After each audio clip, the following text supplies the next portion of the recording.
अस्सलामुअलैकुम, कैसे हैं आप सब। उम्मीद है कि आप सब लोग खैरियत से होंगे। मैं आप सब लोगों को मिस लिटरेचर चैनल पर वेलकम करती हूं और आज का जो हमारा टॉपिक है वो है अ टच ऑफ विंटर। और इस पोइम को जो है वो आज हम डिस्कस करने वाले हैं। और इस पोइम के जो राइटर हैं वो हैं तौफीक रफ़त। तौफीक रफ़त की बायोग्राफ़ी को, इसके अलावा जो उनकी दो दूसरी पोइम्स हैं, अराइवल ऑफ द मानसून और किचन, इसको पहले मैंने एक्सप्लेन कर दिया है। अगर आप लोगों ने मेरी वो वीडियो नहीं देखी तो मैं लिंक जो है वो डिस्क्रिप्शन में अटैच कर दूंगी, आप लोग देख सकते हैं। और छोटी सी रिक्वेस्ट है कि अगर आप लोगों ने मेरे चैनल को सब्सक्राइब नहीं किया तो प्लीज़ सब्सक्राइब कर दें। अब जो है पोइम की तरफ चलते हैं। अ टच ऑफ विंटर जो है ये एक मोनोलॉग है। और मोनोलॉग क्या होता है? A long speech by one actor in a play और फिल्म। इस पोइम के अंदर जो पोइट है वो एड्रेस कर रहा है अपने आप को, और वह ख्यालात में गुम है। और ख्यालात किस चीज़ के हैं? वेदर के। अब यहाँ पे जो ग्लूमी विंटर सीज़न है वो मिरर है पोइट के मूड का, और उसकी जो डिजेक्टेड और डिप्रेस्ड पर्सनालिटी है थ्रू आउट द पोइम, वो जो है हमें यहाँ पे शो होगी। इसके अलावा इस पोइम के अंदर पोइट ने जो है वो बहुत वेरियस इमेजरी जो है वो यूज़ की हैं। और किस लिए यूज़ की हैं? क्योंकि वो हाईलाइट करे इम्पैक्ट ऑफ द पोइम और create a Gothic atmosphere which will mirror the poet on feelings. अब यहाँ पे क्या है, पोइट ने जो है इमेजरी यूज़ की है। क्यों? क्योंकि वो पोइम के इम्पैक्ट को जो है वो हाईलाइट कर सके और क्रिएट कर सके गोथिक एटमॉस्फेयर को। और ये जो है मिरर होगा पोइट्स की अपनी फीलिंग्स का। अब जो है पोइम जो है, इस पोइम के अंदर जो टोन है वो हमें सैड, डिप्रेस्ड नज़र आएगी। और अगर हम तौफीक रफ़त की मतलब ओवरऑल बात करें इनकी पोइम की, तो इनकी पोइम्स के अंदर जो हमें थीम्स नज़र आते हैं वो हमें डेथ का, डिके का, चेंज का, और इसके अलावा हमें इनकी जो पोइम्स हैं उनके अंदर सीज़न नज़र आते हैं। जैसे अराइवल ऑफ द मानसून के अंदर मानसून का सीज़न है। किचन के अंदर जैसे वो जो दिसंबर का मंथ जो है उसको जो है वो हाईलाइट किया गया है, मतलब विंटर सीज़न को जो है वहाँ पे भी जो है वो यूज़ किया गया है। इसके अलावा अ टच ऑफ विंटर की बात करें, अ टच ऑफ विंटर में उन्होंने जो है वो सैडनेस को शो किया है, डेथ को, गोथिक एलिमेंट यूज़ किए हैं, और इसके साथ ही उन्होंने स्टार्ट पे पेसिमिज़म शो किया है। और लास्ट पे जब वो पोइम को एंड करते हैं तो वहाँ पे उन्होंने ऑप्टिमिस्टिक एंडिंग जो है वहाँ पे की है। और इस पोइम को अराइवल ऑफ द मानसून, जो एक उनकी कलेक्शन ऑफ पोएम्स थी 1985 के अंदर जिसको पब्लिश किया गया था, उसके अंदर जो था इन्होंने इसको पब्लिश करवाया था। और उसके अंदर हम पहले भी डिस्कस कर सकते हैं इसको कि इसके अंदर टोटल 116 पोएम्स थी। हम टाइटल की बात कर लेते हैं इस पोएम के टाइटल की। तो अ टच ऑफ विंटर जो है, सबसे पहले टच की बात की जाए तो टच से क्या हमें होता है कि हम किस चीज़ को महसूस करते हैं टच करने से। और विंटर जो है बेसिकली अगर हम देखा जाए तो ये एक साल का हमारा आखिरी मंथ होता है दिसंबर का, जिसके अंदर जो है वो काफ़ी ज़्यादा सर्दी होती है। अब यहाँ पे अगर लिटरेचर की बात की जाए तो लिटरेचर के अंदर जो है वो विंटर सीज़न जो है वो किस चीज़ को रिप्रेजेंट करता है? डेथ का, होप का, ये भी कह सकते हैं सिंबल ऑफ एम्प्टीनेस का और सॉरो का। अब जो है वो हम लाइन वाइज लाइन जो है वो इसकी एक्सप्लेनेशन करते हैं। The hallucinatory leaves of winter brush my sleeve as I walk abstracted among the crows। तो यहाँ पे पोइट ने फर्स्ट लाइन में जो वर्ड यूज़ किया है हेलिसिनेटरी, इसका मतलब क्या होता है? इसका मतलब होता है तसव्वुरी, ख्याली, वहमी, इमेजिनेशंस के अंदर। और इमेजिनेशन क्या होता है? जिसके अंदर कोई रियलिटी ना हो। तो फर्स्ट लाइन से हमें क्या पता लगता है? ये पोइम जो है वो क्या है? इमेजिनेशंस के अंदर है। जैसे मैंने आपको पहले बताया कि इस पोइम के अंदर पोइट जो है वो अपने आप को सिर्फ एड्रेस करेगा, और वो जो है वो ख्यालात में गुम है वेदर के। तो यहाँ पे जो हेलिसिनेटरी वर्ड है इसका एक और मीनिंग भी है। इसका मीनिंग ये है कि ऐसी कोई चीज़ जो आप पर खौफज़दा हो, सॉरी जो आपको खौफज़दा कर रही हो, या आप पर कह ले कि जो हॉरर क्रिएट कर रही हो, उसे कहते हैं हेलिसिनेटरी। और यहाँ पे क्या पोइट कह रहा है कि हेलिसिनेटरी लीव्स मतलब खौफज़दा करने वाले जो पत्ते हैं ऑफ विंटर, मतलब विंटर के सीज़न के जो खौफज़दा करने वाले पत्ते हैं वो क्या कर रहे हैं? Brush my sleeve as I walk abstracted among the crows. कि जब पोइट जो है, फॉर एग्जांपल मैं आपको समझाने के लिए कहती हूँ कि कुछ ट्रीज़ हैं सड़क के किनारे होते हैं ना, वैसे ही तो पोइट जो है वो उन ट्रीज़ के पास से गुजर रहा है, ये कह ले के दरमियान में से गुजर रहा है। तो वहाँ पे जो ट्रीज़ हैं, वो ट्रीज़ के जो पत्ते हैं, वो पत्ते जो हैं वो पोइट के बाजू को जो है वो टच कर रहे हैं, जैसे उनके पास से जो है वो गुजर रहा है। तो वो पत्ते जो हैं वो उस पर खौफ जारी कर रहे हैं। और वहाँ पे जब वो गुजर रहा है तो वहाँ पे कुछ जो है वो क्रोज भी हैं। और आपको पता है क्रोज जो है पोइटिक ट्रेडिशंस के अंदर अगर देखा जाए तो पोइटिक किस चीज़ को सिंबलाइज करते हैं, नेगेटिव थिंग्स को, सैडनेस को, डेथ को जो है वो रिप्रेजेंट करते हैं। अगर आपने द रेबल पोइम पढ़ी है, मैंने इससे पहले वो एक्सप्लेन भी की हुई है, और उसके अंदर जो है वो हमने क्या देखा था द रेबल के अंदर, कि रेबल जो है वो पेंडिमोनियम्स ऑफ क्रोज, ये जो लाइन आती है द रेबल के अंदर, वो उसके अंदर क्या था कि कौवों को जो झुंड था वो क्या था, वो वहाँ पे किस चीज़ को सिंबलाइज करता था, नेगेटिव थिंग्स को। और क्यों करता था, क्योंकि द रेबल के अंदर रेबल को जो था वो शूट कर दिया गया था, जिसकी वजह से वहाँ पे जो क्रोस थे वो वहाँ पे सिंबलाइज करते थे डेथ को, नेगेटिव थिंग्स को। तो यहाँ पे भी पोइट जो कह रहा है कि जब वो उन ट्रीज़ के पास में से गुजर रहा है तो वहाँ पे जो है वो पत्ते जो हैं जब उसके बाजों पर टच करते हैं तो उस पर खौफ तारी हो रहा है। नेक्स्ट पढ़ते हैं। Which are draped in their black suspicions a step away cannily matching my strides. तो यहाँ पे जो कैननली वर्ड है इसका मतलब होता है चालाकी से, स्ट्राइड्स होता है लंबे लंबे कदम उठाना। तो पोइट यहाँ पे कह रहा है, जैसे हमने पिछली जो ये लाइंस थी उनके अंदर क्या डिस्कस किया था, कि जो लीव्स में से जो विंटर के सीज़न में जब वो लीव्स जो हैं वो उसके बाज़ों को जब टच करते हैं, जब वो ट्रीज़ के दरमियान में से गुजर रहा होता है तो वहाँ पर कुछ कौवे भी होते हैं।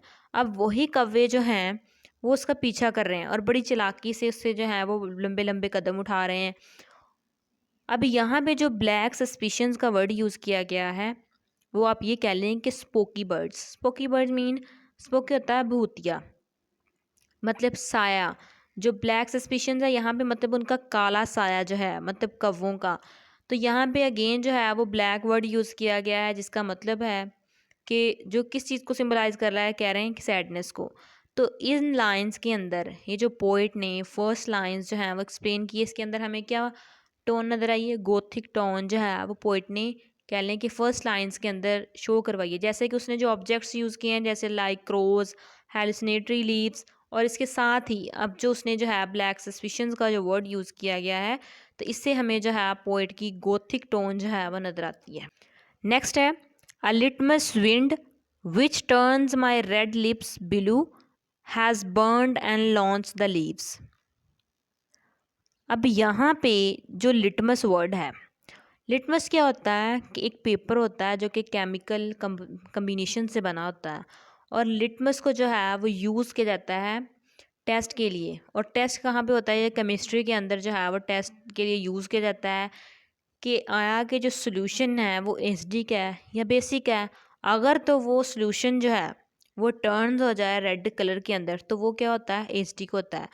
और इसी तरह अगर वो ब्लू कलर का हो जाए तो वो क्या होता है, अल्कलाइन सोल्यूशन। तो यहाँ पे जो लिटमस विंड है, मतलब जो केमिकल से बनी हुई विंड है, वो क्या कर रही है कि जो पोइट के होंठ हैं, मतलब जो लिप्स हैं पोइट के, उसके जो रेड लिप्स थे उसको उन्होंने ब्लू के अंदर जो है वो कन्वर्ट कर दिया है।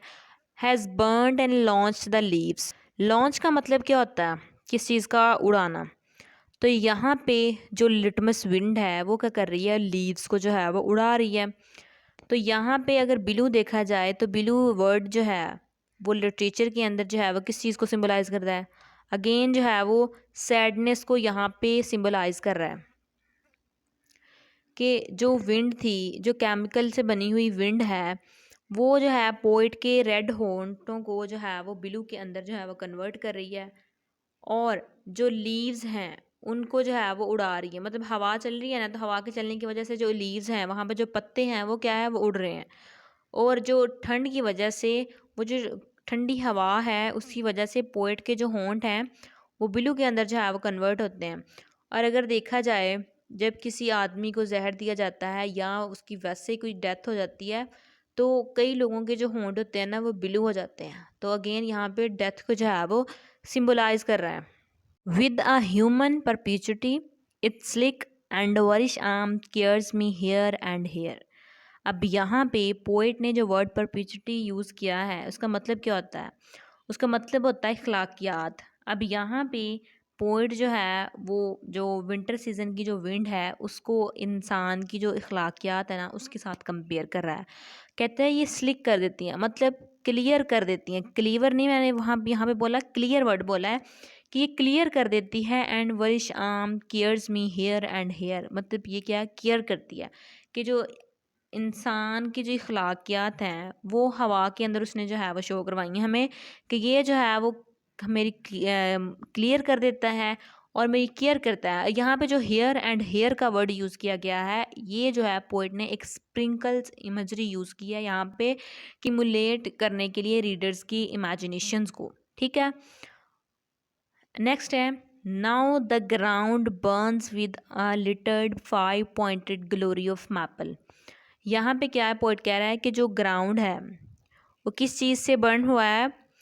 With the littered 5 pointed glory of maple. Maple किस चीज़ को कहते हैं? एक पत्ता होता है, ये जो आपको यहाँ पे शो हो रहा है जिसके 5 कोने होते हैं, 5 पॉइंटेड यहाँ पे जिसके 5 कोने हैं। और लिटर्ड पता क्या किसको कहते हैं? ऐसा मतलब कूड़े क्रिकेट को कूड़ा को कहते हैं, लेकिन कूड़ा ये नहीं जो हमारे घरों में होता है।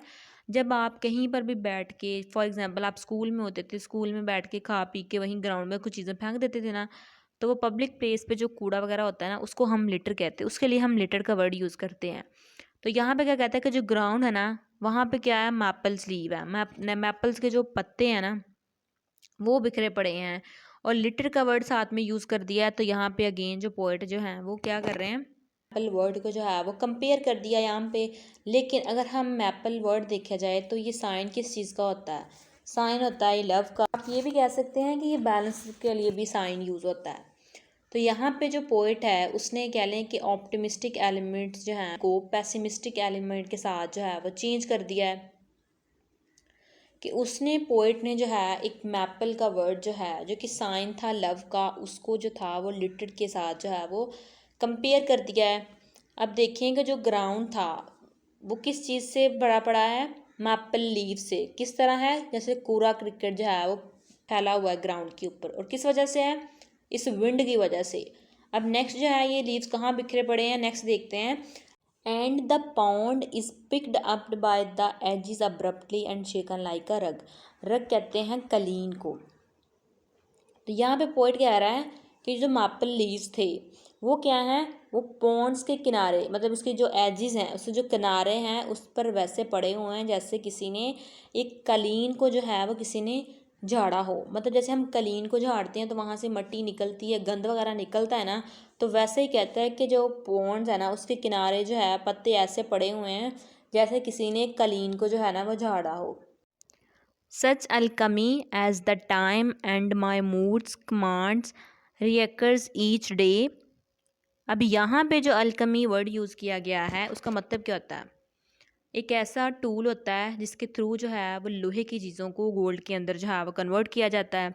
अगर आपने द अल्केमिस्ट प्ले जो है पढ़ा हो बेन जॉनसन का, उसके अंदर जो है ये सारा नॉवल जो प्ले जो है सॉरी इस चीज़ इसके ऊपर बेस करता है। तो यहाँ पे पोइट क्या कह रहा है, ये जो है विंड जो है इसके मूड को जो है वो ख़राब करके रख देती है। और ये यहाँ पे पोइट क्या कह रहा है कि ये जो विंटर का सीज़न है ये क्या करता है, पोइट के मूड को जो है वो ख़राब करके रख देता है। पोइट जो है वो क्या कर रहा है, ऑब्जर्व कर रहा है कि जो फीलिंग्स हैं, ये जो स्किनरी है, ये क्या है, मोमेंट्री नहीं है, बल्कि क्या है, ये कॉमन है, क्या हर दिन आने वाली है। कि जैसे मौसम है, जैसे विंटर का सीज़न है तो वो क्या है, ज़रूरी तो नहीं है कि इस साल आ गया तो अगले साल वो विंटर का सीज़न नहीं आएगा, हर साल आएगा। और इसी तरह पोइट के मूड को जो है वो ख़राब कर देगा। Impatient for the coded knock if I could revive that earlier burning against a cold background while the wind catapults its birds। अब यहाँ पे क्या कह रहा है कि वो बेसब्री से जो है ना वो इंतज़ार कर रहा है किस चीज़ का, कि वो जो है वो रिवाइव कर सके जो उसकी अर्लियर बर्निंग थी, मतलब जो उसका पहले वाला जोश था वो उसको जो है वो रिवाइव कर सके। तो किस तरह रिवाइव कर सके यहाँ पे, जैसे हमने पीछे ये वर्ड देखा था अल्केमी, जिसके अंदर जो था वो चीज़ों को कह रहे थे कन्वर्ट किया जा रहा था। तो इसी तरह वो कह रहा है पोइट कि वो उस चीज़ का बेसब्री से इंतज़ार कर रहा है कि वो जो है वो अपने पहले वाले जोश को वापस ले आए, या ये कह ले कि जो उसकी जो पैशंस थे उनको रिवाइव कर सके, या ये कह ले जो उसका यंग एज थी, यूथ का टाइम था, उसको जो है वो दोबारा रिवाइव कर सके। तो इस टूल को यूज़ करते हुए पोइट जो है वो हमें यहाँ पे कह रहा है कि अगर उसके पास ये हो तो वो जो है अपने पहले वाले जोश को जो है वो वापस ले आए। Against a cold background means के जो कोल्ड बैकग्राउंड है उसके जो अगेंस्ट है। While the wind catapults its bird, के जो कैटापल्ट्स होता है ना किसी चीज़ को अपने लपेट में ले लेना, तो क्या है जो विंड है, ये जो हवा है, जो केमिकल से बनी हुई विंड है, ये भी जो है जो बर्ड्स हैं, जो परिंदे हैं, उनको अपनी लपेट में ले रही है। ठीक है। अब नेक्स्ट है and momentarily prolong the present one the smoke and tang of it with an acerbic phrase. अब यहाँ पे पोइट हमें क्या बता रहा है, प्रोलोंग होता है किस चीज़ का लंबा होते जाना।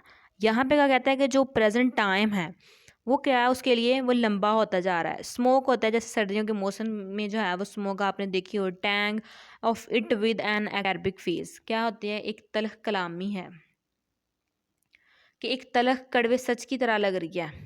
यहाँ पे जो असर्बिक फ्रेज जो वर्ड यूज़ किया गया है, कहते हैं जैसे सर्दियों के मौसम के अंदर जो स्मोक होता है, जो टैंग होता है, वो क्या होता है, वो क्या होता है, लॉन्ग लास्टिंग हो जाता है। और ये क्या है, एक कड़वी बात है, कड़वे सच की तरह है कि यहाँ पे जो लंबे होते जा रहे हैं ना, मतलब जो प्रेजेंट टाइम है वहाँ पे क्या शो करवा रहा है हमें कि जो इंसान की ज़िंदगी है ना उसके अंदर जो सैडनेस है, जो कह लें कि डेथ है, वो क्या है, लॉन्ग लास्टिंग होती है। तो इसी तरह यहाँ पे पोइट जो कह रहा है कि जो प्रेजेंट टाइम है, जो वो क्या है, जो सैडनेस का टाइम है, मतलब यहाँ पे जो है वो क्या कह रहा है कि वो सारी चीज़ें जो आती हैं वो लंबा होते जा रहे हैं। प्रेजेंट टाइम जो है वो लंबा होता जा रहा है। यहाँ पे जो विंटर का सीज़न है उसको कह रहा है कि वो लंबा होता जा रहा है, ख़त्म होने का नाम नहीं ले रहा। क्यों? क्योंकि इस मौसम के अंदर जो है पोइट को जो है वो सारी चीज़ें जो है रिमाइंड हो जाती।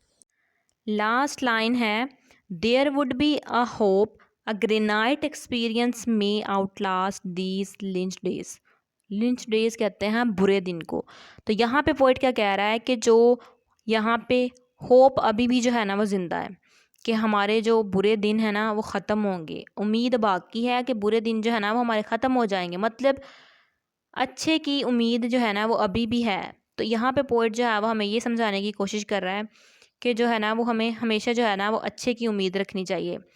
तो जो मुश्किल का टाइम जो है ना वो बुरे दिन को जो है वो ख़त्म ज़रूर कर देगा। लास्ट पे जो पोइट ने जो है वो हमें ऑप्टिमिस्टिक होप जो है वो दिखाई है। तो आज के लिए जो था वो इतना ही। अगर आप लोगों को वीडियो अच्छी लगी है तो वीडियो को लाइक, चैनल को सब्सक्राइब और दोस्तों के साथ जो है वो ज़रूर शेयर कीजिएगा। मिलते हैं नेक्स्ट वीडियो में। अल्लाह हाफिज़।